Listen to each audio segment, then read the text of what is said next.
আজ আমি লোটে মাছ বা অনেকে নিহারি মাছ বলে সেটার আজকে আমি ঝুরি করেছিলাম।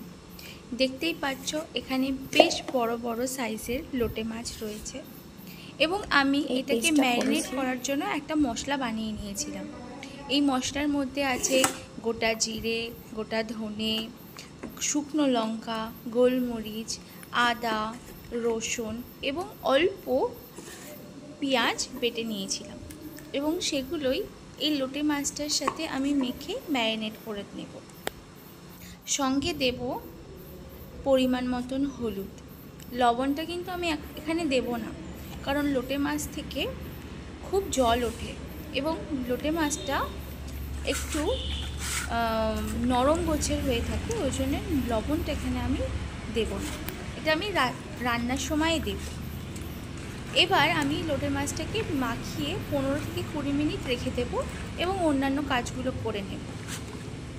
এই লোটে মাছটা করার জন্যে আমি পেঁয়াজ কেটে নিয়েছি, যেটা আমি ফোড়নে ব্যবহার করব, এবং কিছু আলু দেব।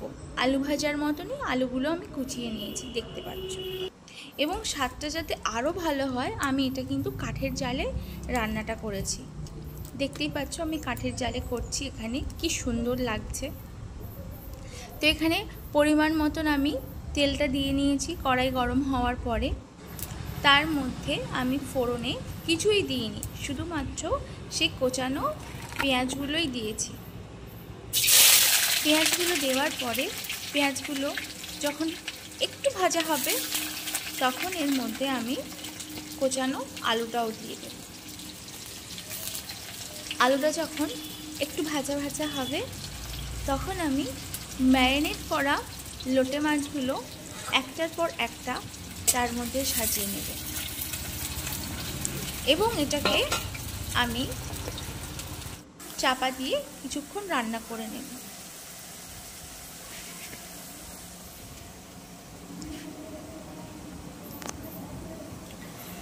দেখতে পাচ্ছ আমি লোটে মাছগুলো একটার পর একটা আমি সাজিয়ে নিচ্ছি এবং এই লোটে মাছ থেকে কিছুক্ষণের মধ্যেই প্রচুর পরিমাণে জল ওঠে, যার জন্যে লোটে মাছগুলো গোটা গোটা আর থাকে না। তার জন্যই এর নাম লোটে মাছের ঝুরি।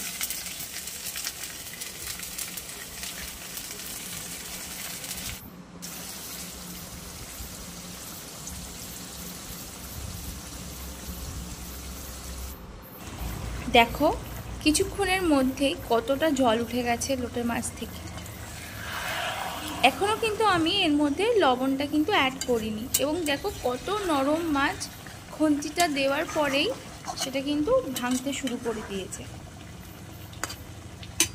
লোটে মাছগুলো গোটাও রাখা যায়, যেটা আমি পারি না, আমার মা পারে। আমি এখন এখানে স্বাদ মতন লবণটা আমি দেব।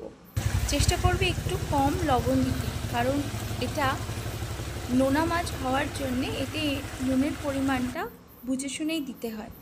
দেখো আমার রান্নাটা হয়ে গেছে। এখানে আমি একটা ক্লিপিংস দিয়েছি এবং হয়ে যাওয়ার পরে এরকমই দেখতে হয়েছে। একদম লোটে মাছগুলো কিন্তু সব ভেঙে গেছে, আর গোটা কিন্তু নেই। দেখো এই সময় কিন্তু আমার রান্নাটা পুরোপুরি কমপ্লিট হয়ে গেছে এবং আমি এটাকে একটা বাটির মধ্যে পরে ঢেলে নিয়েছিলাম। কেমন লাগলো জানিও।